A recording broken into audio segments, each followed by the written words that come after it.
Nous sommes le lundi 8 février 2021 et nous sommes aujourd'hui avec Arnaud Dumouche, théologien conciliaire catholique, dans une interview concernant l'affaire des possédés de Loudun. Il y a Vanessa aussi qui est hors champ, qui est, elle, enquêtrice en paranormal, qui va m'assister dans mes questions et qui va bien sûr, Arnaud, te poser des questions avec moi. Et donc, on va pas attendre, on va tout de suite rentrer dans le vif du sujet. Donc, en première question, peux-tu nous raconter le contexte historique du Loudun durant la période où se déroule notre histoire? Alors, c'est une affaire célèbre de possession démoniaque qui a eu lieu au XVIIe siècle, donc pendant le règne de Louis XIV, et alors que Richelieu était, on peut dire, le ministre, hein, donc c'était le vieux Richelieu. Et donc ça a eu lieu exactement en 1630, ça a commencé ça, et ça a eu lieu dans un couvent de Sœur Ursuline. Alors, l'histoire est une histoire complètement effrayante, parce que c'est bizarre. Il y a d'abord une supérieure d'un couvent, donc j'ai ces fameuses Ursulines, qui s'appelle, si je me souviens bien, Mère Jeanne des Anges, et qui, tout d'un coup, se dit possédée d'un démon, et deux autres sœurs avec elle. Une sœur qui est la prieure, sœur de Colombier, alors que sœur Jeanne des Anges est la prieure, hein, et puis une autre sœur qui s'appelle sœur Marthe de Sainte-Monique. Et alors, elles se mettent à dire qu'elles entendent des voix, elles perçoivent la présence d'un démon, un démon monstrueux.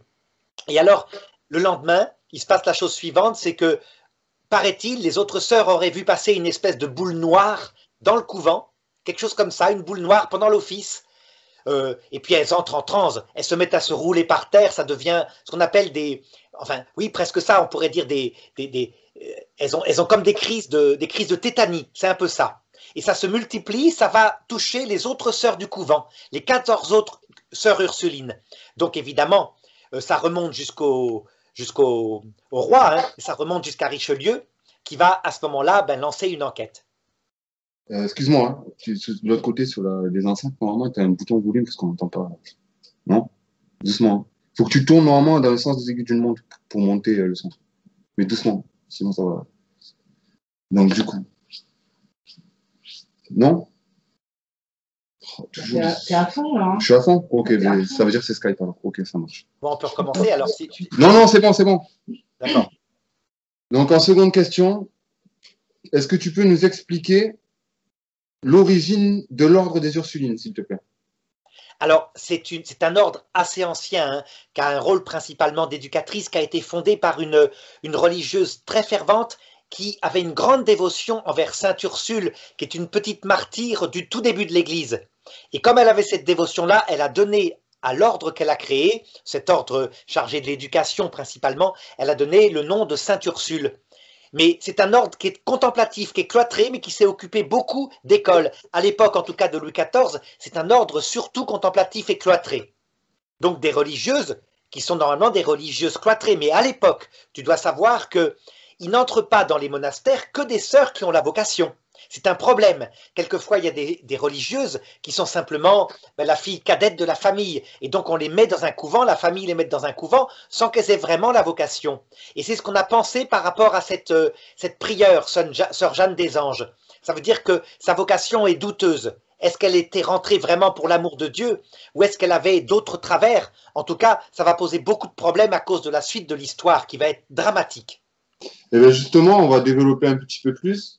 Est-ce que tu peux nous dire exactement qui était Urbain Grandier et s'il était réellement connu, parce qu'on a lu ça dans certaines sources, s'il était réellement connu pour des faits en rapport avec l'occultisme, justement? Non, mais par contre, c'est un prêtre complètement atypique. Tu vois, un prêtre qu'on pourrait dire presque, il n'est pas dans le politiquement correct, loin de là. D'abord, c'est un prêtre qui a beaucoup de maîtresses. Ça, c'est vraiment incroyable, mais ça existait à l'époque. Donc, c'est un coureur de jupons, vraiment. Et on peut même dire qu'il a sans doute mis enceinte une femme en particulier, qui d'ailleurs vivait avec lui. Et non seulement il était comme ça, mais en plus, il avait écrit un traité sur le célibat des prêtres parce que lui, il espérait qu'on libérerait par l'église gallicane, c'est-à-dire l'église de France, les prêtres de l'obligation du célibat et qu'ils pourraient épouser sa maîtresse.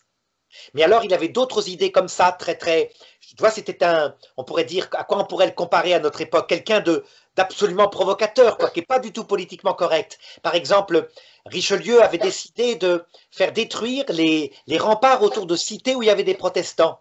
Mais lui, il s'était opposé très durement à ça, et donc il était mêlé aussi de politique. En fait, en gros, il était un contestataire. C'était ça qu'il y avait, donc il n'arrangeait pas à la fois le pouvoir politique, et d'autre part, comme c'était un bel homme, eh ben, apparemment, eh bien, les femmes étaient parfois folles de lui ou parfois jalouses. Tout ce qu'on sait, c'est qu'à un moment donné, la prieure du couvent, sœur Jeanne des Anges, l'avait sollicité pour qu'il devienne le confesseur des sœurs. Tu imagines, hein? Elle ne le connaissait pas, elle ne l'avait jamais vu. Mais lui, il avait refusé. Il trouvait que ce n'était pas du tout son rôle, à s'occuper de religieuses comme ça. Mais toujours est-il qu'elle l'avait très mal pris. Donc elle avait une très très grande rancune contre lui, et donc très vite, le cas de possession qu'ils ont prétendu, puisqu'évidemment ça ne pouvait pas venir de Dieu, il y avait des crises par terre, etc., eh bien elles ont dit, c'est lui.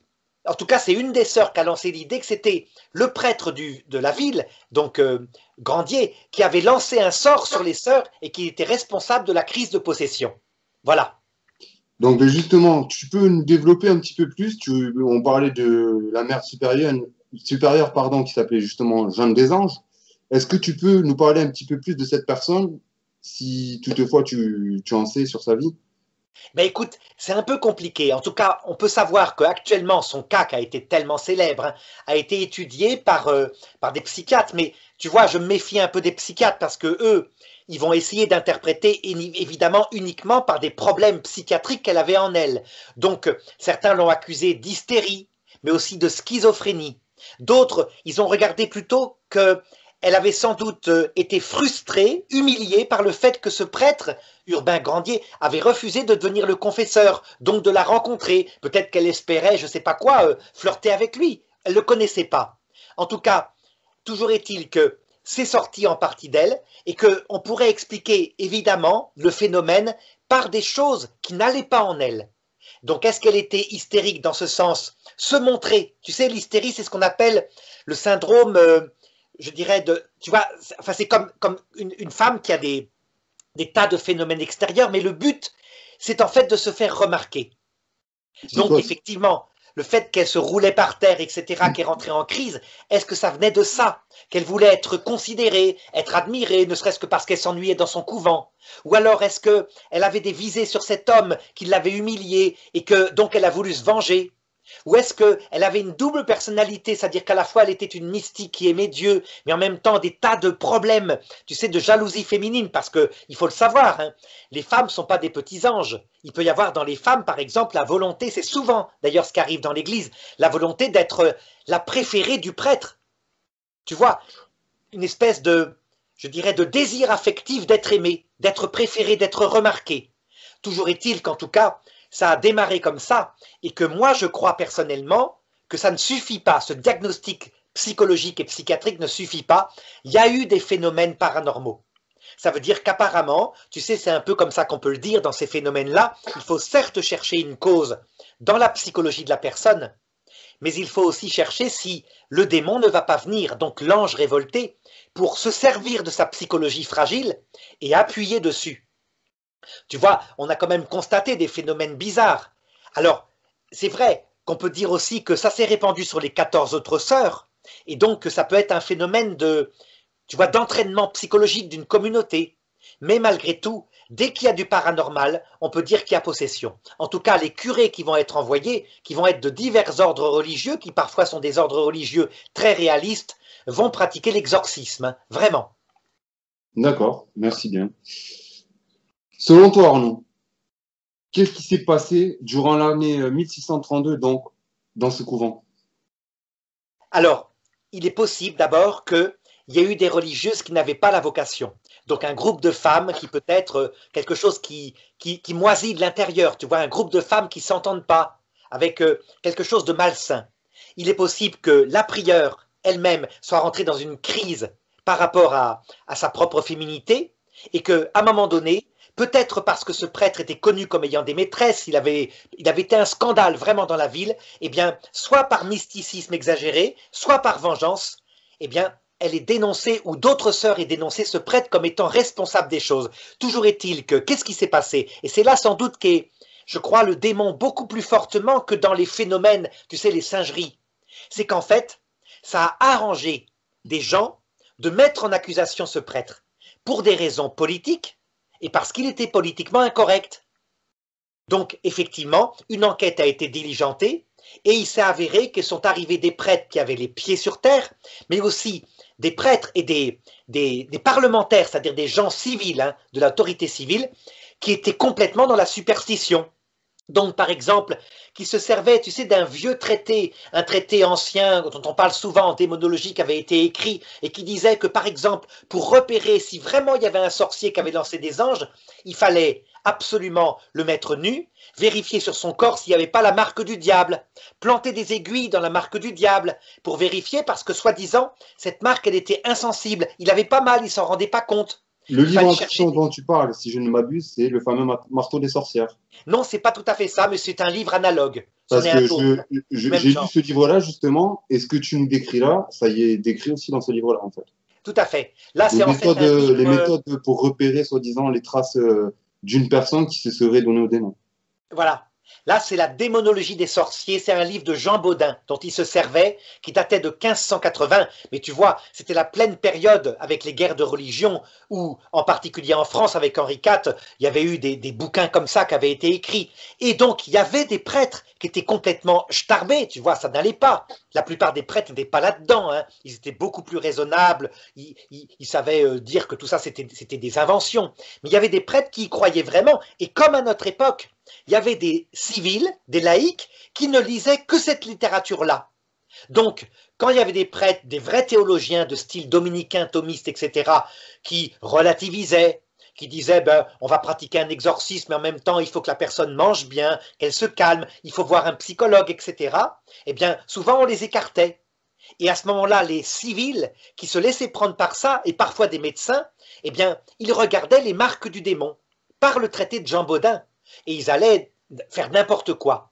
Donc, par exemple, il y a un conseiller d'État qui s'en est mêlé, il y a eu un prêtre plus ou moins illuminé qui s'est mêlé de l'affaire, il y a eu une enquête aussi, un médecin. Donc, le prêtre déséquilibré, c'est un prêtre qui avait écrit un manuscrit qui s'appelait le Célibat. Non, ça c'est Urbain Grodier qui l'avait écrit. Donc, je ne sais plus comment il s'appelait, je le retrouverai peut-être. Mais en tout cas, le père Joseph, je ne sais plus quoi, il me semble. Il y a eu effectivement, alors le père Joseph, c'est différent, c'est un des collaborateurs de Richelieu. Lui, il ne s'en est pas occupé personnellement, mais ils ont envoyé des délégués qui sont arrivés sur place, en particulier un chirurgien qui s'appelle Monoury. C'est lui qui a dû vérifier si sur Urbain Grandier, il y avait les marques du démon. Et puis il y avait un fameux père Lactance qui lui carrément, c'était un fou, hein, vraiment, surtout que ça date, ce que je te raconte là, c'est le XVIIe siècle, donc c'est une ère où il y a eu déjà la pensée des Lumières. Lui, il a carrément pratiqué la torture sur Urbain Grandier pour lui faire avouer. Et lui, il n'a jamais avoué quoi que ce soit, il a protesté de son innocence, il a dit je suis peut-être un prêtre spécial, d'accord, j'ai des idées spéciales, mais jamais j'ai fait ça, je connais même pas la sœur. Ben justement, on a beaucoup lu que durant cette période assez sombre de notre histoire, la moindre hérésie pouvait te conduire au bûcher. Et j'ai l'exemple le plus flagrant dans la Sainte Église, Jeanne d'Arc. Oui, mais c'est pas la même époque.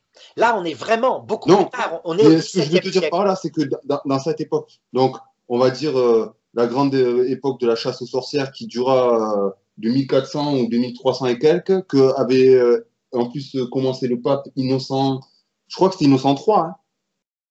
Non, en fait, c'est pas la grande époque de la chasse aux sorcières. Cette époque-là, donc l'époque de Jeanne d'Arc, il y avait effectivement des gens qui étaient accusés de sorcellerie, qui étaient brûlés. Mais la grande époque, c'est l'époque des Lumières, c'est le XVIe siècle. C'est à partir de là, tu vois, alors que l'Église entre en crise avec le protestantisme, que c'est curieux, mais là, tout surgit, y compris, et particulièrement chez les protestants, mais aussi chez les rois, chez le Parlement de France, alors qu'en même temps, elle, l'Église catholique, elle est plutôt dans l'époque des Lumières, donc elle se met à douter de ces phénomènes-là, elle dit il faut aller voir un psychologue, c'est des choses dans leur tête, c'est des bonnes femmes, il faut que, etc. Eh bien, au contraire, du côté des rois et des parlements, la superstition se met à se répandre, sans doute parce que c'est une époque de grands changements de société, et donc les gens sont déstabilisés. Donc ça paraît curieux, mais l'époque de Jeanne d'Arc est une époque où ça arrive, hein, ça existe, le cas de Jeanne d'Arc est donc là, réel, hein, mais c'est moins fréquent qu'à la Renaissance. De même, à l'époque de Jeanne d'Arc, les femmes sont considérées à l'égal des hommes très souvent, et c'est à la Renaissance que les femmes ont été réduites en minorité légale. Exact. La Renaissance, c'est curieux, mais c'est une révolution masculine et de superstition, et en même temps, c'est l'époque des Lumières. C'est bizarre, hein? Exact. Ouais. Si tu regardes bien, durant cette période-là, ouais, les plus grands faits, comme on est en train de raconter, sont passés entre 1500 et 1700. Exactement. Tout à fait, vraiment. Alors là, la chasse aux sorcières chez les protestants, mais même par le roi Henri IV, c'est effrayant. Après, il faut différencier les protestants. Ils n'ont pas les mêmes doctrines que nous. Comme tu m'expliquais aussi, l'Inquisition espagnole, ça n'a rien à voir. Il faut différencier l'Inquisition religieuse et l'Inquisition royale. Sur la démonologie, ils ont pris toutes ces horreurs, ils les ont prises. Là, on peut dire que, tout simplement, je vais t'expliquer pourquoi, c'est assez simple. Chez les protestants, c'est pareil, il y a toutes sortes de pasteurs. Mais le problème, c'est que chez les protestants, il n'y a pas une autorité épiscopale et pontificale. Donc, quand tu as affaire à un pasteur de terrain qui tombe dans la folie par rapport à ça, eh bien, personne ne va l'arrêter. Il est le chef de sa paroisse. Donc, par exemple, Jean Calvin a persécuté les sorcières de manière incroyable du côté de Genève, sans avoir rien au-dessus de lui qui pouvait l'arrêter. Alors que dans l'Église catholique, par exemple, quand tu as ce père Lactance qui pratique la torture, ou l'autre, le chirurgien Mounouri, ben, ils reprennent conscience qu'ils ont fait quelque chose qui n'allait pas. Et tu sais ce qui va se passer après cette histoire et l'exécution du prêtre, hein, eh bien, tous les deux vont être dans le regret total. Mais vraiment, dans un regret total, ils vont être pris de remords et ils vont même sombrer dans la démence, un repentir. Mais vraiment, ils vont se dire, mais comment on a pu se faire entraîner comme ça? Tu vois, ça veut dire qu'en fait, je crois que dans cette histoire-là, il y a eu le démon, mais vraiment le démon. Parce que tu vois les singeries de la sœur là qui se roule par terre et des autres sœurs qui sont hystériques, etc. C'est des convulsions, c'est peut-être des démons, mais c'est pas grave. Par contre, des prêtres, des politiques qui se saisissent de cette histoire pour torturer un autre prêtre, pour lui faire avouer des choses fausses, pour rentrer dans des superstitions totales, on peut dire que eux, ils se sont fait avoir par vraiment le démon qui a dévoyé leur intelligence. Eh bien, ils ont suivi. Et attention, là ça se passe dans l'Église catholique, mais la chose exactement analogue a eu lieu avec, par exemple, les sorcières de Salem. Sauf que là, c'est dans le protestantisme américain. Ben, c'est la même chose. Mais même, les gens rentrent dans une folie totale. Dans le cas, excuse-moi de te couper, dans le cas de Jeanne d'Arc, tu m'avais dit qu'aussi que le démon avait un rôle, Pierre Cochon. Oui, mais là c'est différent. Là, Père Cochon, il n'est pas du tout rentré dans la folie de ça. Il n'est pas allé vérifier sur son corps s'il y avait les marques des sorcières. Non, mais il a quand même participé à la remise de Jeanne d'Arc au bras séculier. Oui, mais c'est encore plus grave là. Là, vraiment, le démon n'était pas présent comme dans le cas d'Urbain Grandier, mais le démon était réellement présent. Lui, il a voulu la faire tomber pour être archevêque. Il a falsifié son procès. Il lui a tendu des pièges. Donc on est face avec l'évêque Cochon à l'un des péchés les plus graves. Mais tu vois, c'est pas comme ces gens-là là, qui se sont acharnés sur Urbain Grandier, qui sont un peu, tu vois, c'est du satanisme, quoi. Ils se font avoir, ils se font piéger, ils regrettent après. Monseigneur Cochon, c'est véritablement un pervers au sens intellectuel, un intelligent, qui l'a fait tomber par tous les moyens.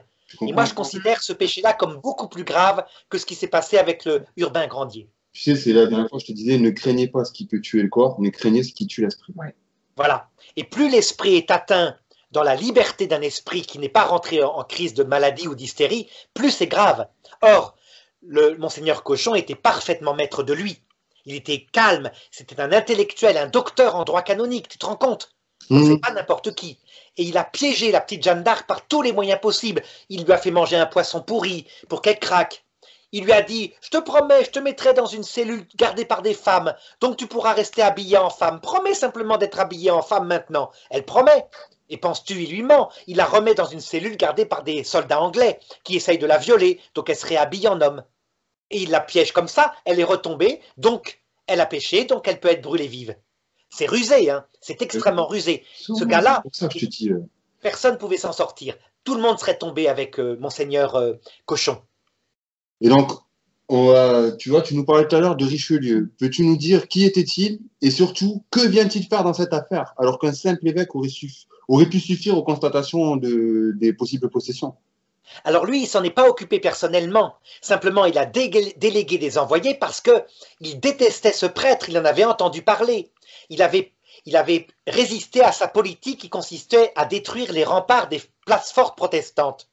Donc tu vois, Urbain Grandier, c'est pas n'importe qui, c'est un type qui se bagarre, une sorte d'anarchiste, quoi. Il dit, le pouvoir central veut leur supprimer leur place forte, alors que les catholiques, à la Saint-Barthélemy, les ont tués, il faut leur laisser des remparts, sinon ils seront livrés à la vindicte de la populace. Il part comme ça, Urbain Grandier. Mais du coup, comme il contredit la grande politique de Richelieu, ben Richelieu, il va lancer une enquête contre lui. Et puis malheureusement, ceux qui sont chargés de l'enquête vont se faire complètement absorber par l'histoire, vont se mettre à croire à la possession en question. Et après ça, quand ils vont commencer à torturer Urbain Grandier, c'est quelque chose qui n'est pas autorisé dans l'Église. Eh bien, ils arrivent à en mêler un prêtre. En fait, c'est l'autorité civile qui va torturer ce prêtre. Et lui, il va résister. Hein. Mais il y a quand même un prêtre qui s'en mêle, le père Lactance en question. Tu vois, c'est quelque chose de terrible au XVIIe siècle. Hein. Ça va être évidemment, tu vois, le dernier feu de ces histoires de sorcellerie dans le royaume de France. Louis XIV ne va plus tolérer ça. D'ailleurs, à tort, puisqu'il va avoir lui-même une histoire de sorcière avec l'histoire des poisons, hein, qui arrivera quand il aura autour de 40-50 ans, avec la fameuse Madame de Montespan, là. J'avais vu, ouais. D'accord. Alors, est-il vrai que les exorcismes pratiqués sur les sœurs du couvent ont été réalisés en public? Et si oui, pourquoi? Oui, en public.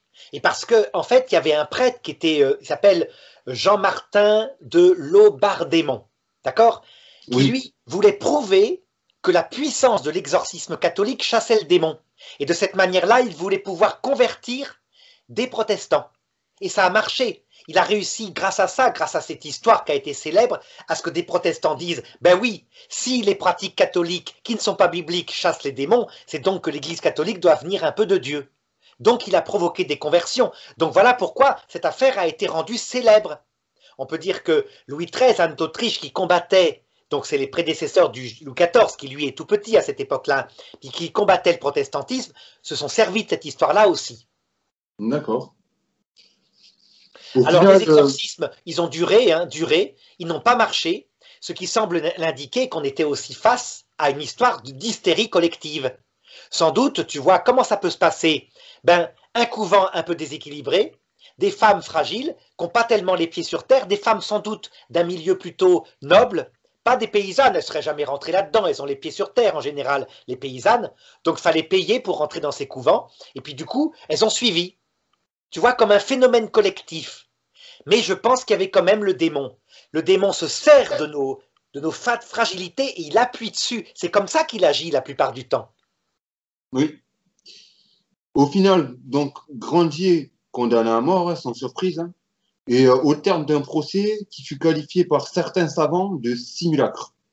Oui, vraiment. Est-ce que pour toi, on a manipulé l'Inquisition? Ou cette sentence était-elle réellement et judiciairement justifiée?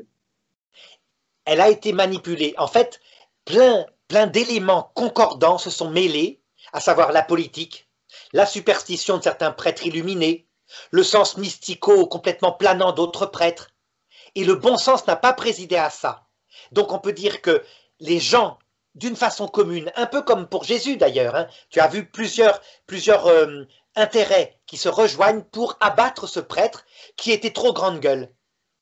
Mais lui, il a été héroïque, hein, torturé comme ça, il n'a jamais avoué. Il a protesté de son innocence, il a dit « Ben oui, je suis pas un bon prêtre, j'ai une maîtresse, moi je combattais le célibat ecclésiastique, mais c'est pas pour ça que je leur ai lancé un sort. » D'ailleurs, à la fin, eh bien, les sœurs Ursulines, quand l'affaire va retomber, elles vont reconnaître que c'était complètement faux, il était pour rien là-dedans. C'était une des sœurs qui avait lancé l'idée parce qu'elle avait entendu parler de lui en négatif. D'accord.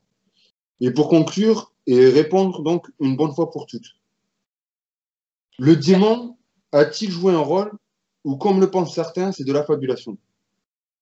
Alors, quand on ne croit pas au démon, on peut arriver à expliquer le phénomène par des simples mécanismes psychologiques, sociologiques, moraux.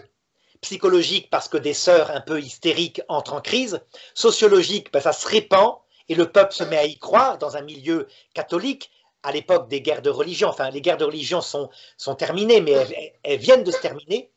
Et puis, euh, comment le phénomène politique qui s'y est mêlé, ça veut dire des intérêts à faire tomber ce prêtre. Le démon, certainement pour moi, était présent.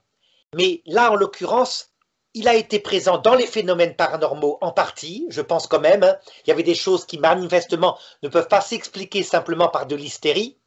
Mais surtout, il a manipulé l'être humain dans sa bêtise. Ça veut dire qu'il a arrivé à provoquer un crime, et je pense exactement de la même façon que dont il a procédé, sans doute, avec Jésus. Tu te rappelles, quand Jésus, il excite la foule contre Jésus, et la foule se met à l'insulter au pied de la croix, à cracher sur lui, à ricaner, descend donc de la croix, etc. Il se moque de lui.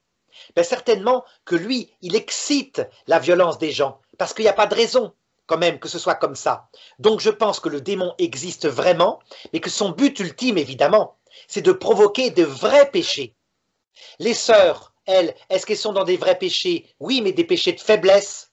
Tu vois, il aurait fallu qu'il y ait un conseiller spirituel qui les calme, qui les remette dans la prière, qui relativise tout ça. Mais le vrai péché, en fait, c'est de ceux qui l'ont torturé et de ceux qui ont voulu sa perte au niveau politique. Donc le chirurgien Monori, etc. Mais tu vois, eux-mêmes se sont fait piéger puisqu'après, ils se sont repentis profondément.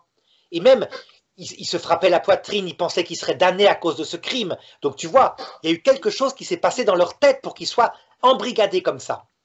D'accord, d'accord. Ben, pour moi, c'est bon. Si toi, tu as d'autres points. Non.